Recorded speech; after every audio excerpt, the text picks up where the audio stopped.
हरिओम तत्सत। जन्म कुंडली विश्लेषण। यह कुंभ लग्न की कुंडली है। सबसे पहले हम सूर्य से फलादेश प्रारंभ करते हैं। सूर्य इस कुंडली में सप्तम भाव के स्वामी है, यानी पत्नी, वैवाहिक जीवन, मतलब पति पत्नी, वैवाहिक जीवन, दैनिक रोजगार के स्वामी है। और यह अष्टम भाव में शनि के साथ विराजमान है। सूर्य सप्तम भाव के स्वामी होकर, यानी वैवाहिक जीवन के और जीवन साथी के स्वामी होकर अष्टम भाव में आ गए और शनि के साथ विराजमान हो गए, तो जिसके कारण स्वास्थ्य एवं आयु के संबंध में कठिनाई एवं परेशानी होती है। पति एवं वैवाहिक जीवन के सुख में भी कठिनाई एवं परेशानी होती है और विवाह में विलंब होता है।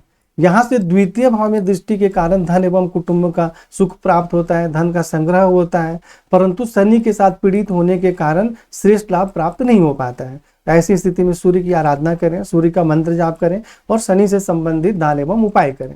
सबसे मुख्य बात, किसी भी ग्रह का दान एवं उपाय करने से कोई भी ग्रह कमजोर नहीं होता है, बल्कि उसके दोष में कमी होती है। इसलिए शनि से संबंधित दान उपाय करने के बारे में आप कोई संदेह न रखें।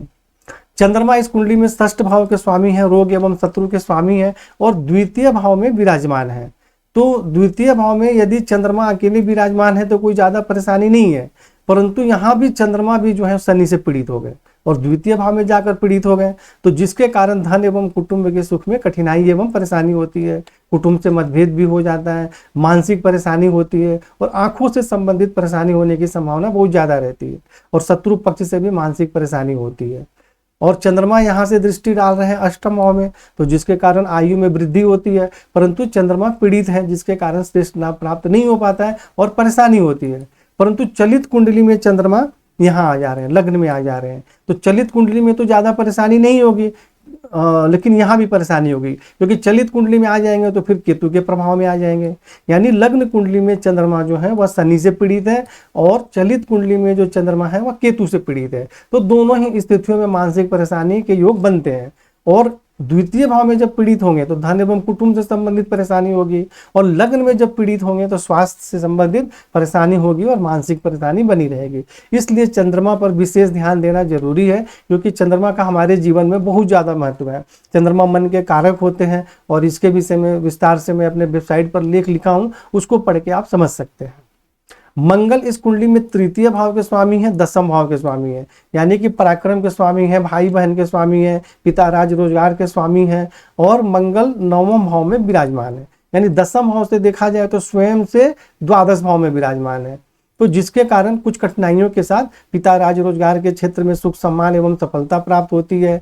और यहाँ से दृष्टि डाल रहे हैं द्वादश भाव में, तो जिसके कारण बाहरी स्थानों के संपर्क से सहयोग प्राप्त होता है। और तृतीय भाव में खुद के घर में दृष्टि डाल रहे हैं, जिसके कारण पराक्रम में वृद्धि होती है, भाई बहन का सुख प्राप्त होता है। ऐसे व्यक्ति परिश्रमी, हिम्मती और निडर होते हैं। चतुर्थ भाव में दृष्टि के कारण माता, भूमि, भवन, वाहन का भी श्रेष्ठ सुख प्राप्त होता है। परंतु यहाँ मंगल पर केतु की दृष्टि है। देखिए, मैंने अभी सिर्फ मंगल का फलादेश आपको बताया अकेले का, लेकिन मंगल पर केतु की दृष्टि है। तो मंगल पर केतु की दृष्टि होने से क्या होगा कि जो भी मैंने लाभ बताया उन सब में परेशानी होगी। किसमें? यानी पिता राज रोजगार के सुख में भी परेशानी होगी, उच्च शिक्षा प्राप्त करने में परेशानी होगी, भाग्य की उन्नति में भी कठिनाइयों का सामना करना पड़ता है। तो इसलिए यहाँ पे मंगल का मंत्र जाप करेंगे, केतु से संबंधित दान एवं उपाय करेंगे, जिससे कि हमें श्रेष्ठ लाभ प्राप्त हो सके। बुध जो है इस कुंडली में पंचम भाव के स्वामी है, विद्या बुद्धि संतान के स्वामी है और आयु के स्वामी और सप्तम भाव में विराजमान है, तो जिसके कारण पति एवं वैवाहिक जीवन का सुख प्राप्त होता है, दैनिक रोजगार में सफलता प्राप्त होती है, विद्या बुद्धि संतान का भी बहुत अच्छा सुख प्राप्त होता है, आयु में वृद्धि होती है। लग्न में दृष्टि के कारण शारीरिक स्वास्थ्य, सौंदर्य, सम्मान, प्रतिष्ठा में वृद्धि होती है। तो बुध यहाँ पर बहुत अच्छा फल दे रहे हैं और मजबूत भी है। कुंडली में देखिए अच्छे बुरे सभी योगों को देखना पड़ता है।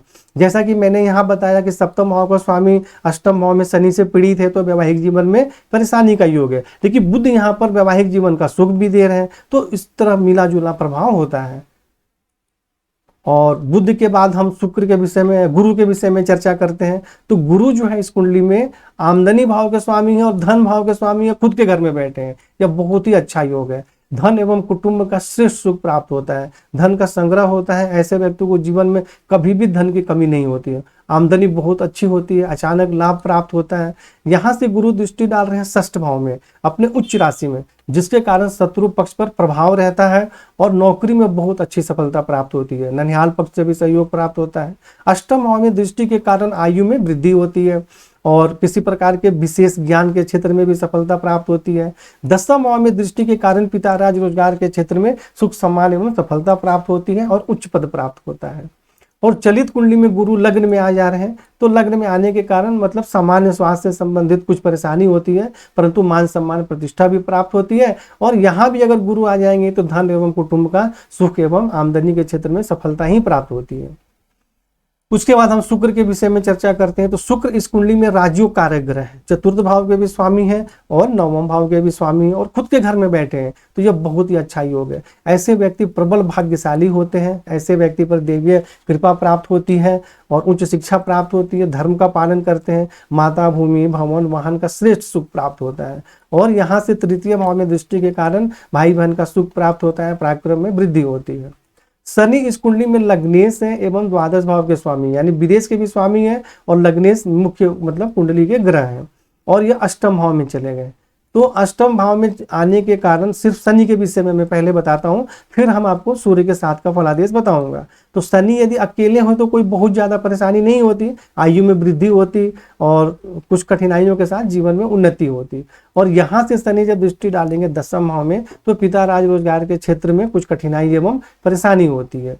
और द्वितीय भाव में चंद्रमा पर दृष्टि डालेंगे तो जिसके कारण धन एवं कुटुंब के सुख में कठिनाई एवं परेशानी होती है और मतभेद भी हो जाता है, शत्रु पद से भी मानसिक परेशानी होती है।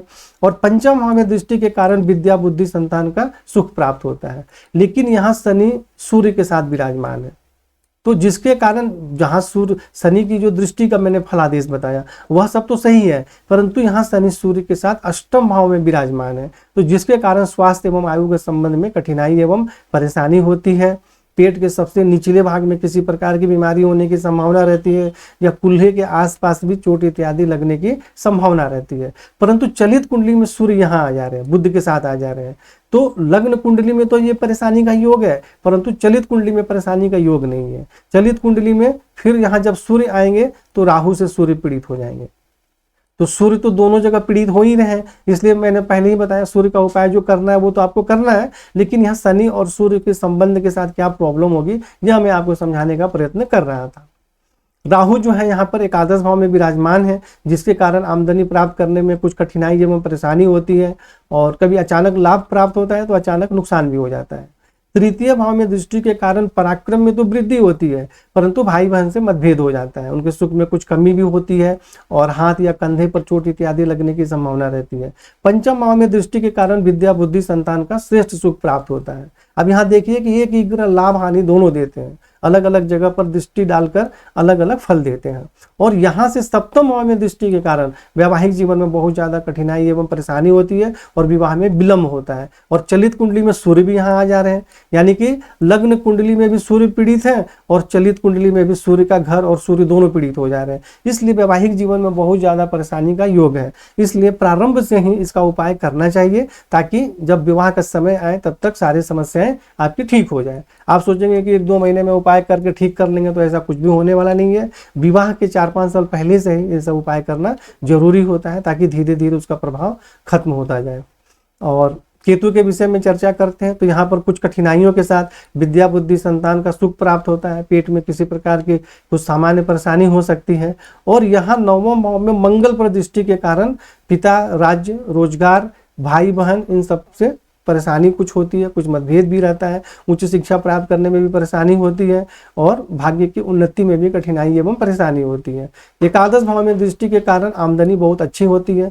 लग्न में दृष्टि के कारण शारीरिक स्वास्थ्य सौंदर्य जीवन की उन्नति में कठिनाई एवं परेशानी होती है, स्वभाव उग्र हो जाता है और चोट इत्यादि भी लगने की संभावना रहती है। इसलिए आपको विशेष सावधान रहना चाहिए, क्योंकि केतु मंगल को भी देख रहे हैं और लग्न में भी देख रहे हैं, तो ऐसी स्थिति में चोट इत्यादि लगने की संभावना रहती है। तो आपको सावधानी पूर्वक रहना चाहिए या ध्यान देना चाहिए। तो इस प्रकार आपको समझाने के लिए एक छोटा सा वीडियो बनाया गया था। सभी ग्रहों का फलादेश मैंने आपको बता दिया और आपकी कुंडली में संपूर्ण ग्रहों के फलादेश एवं उपाय विस्तार से बताए गए हैं।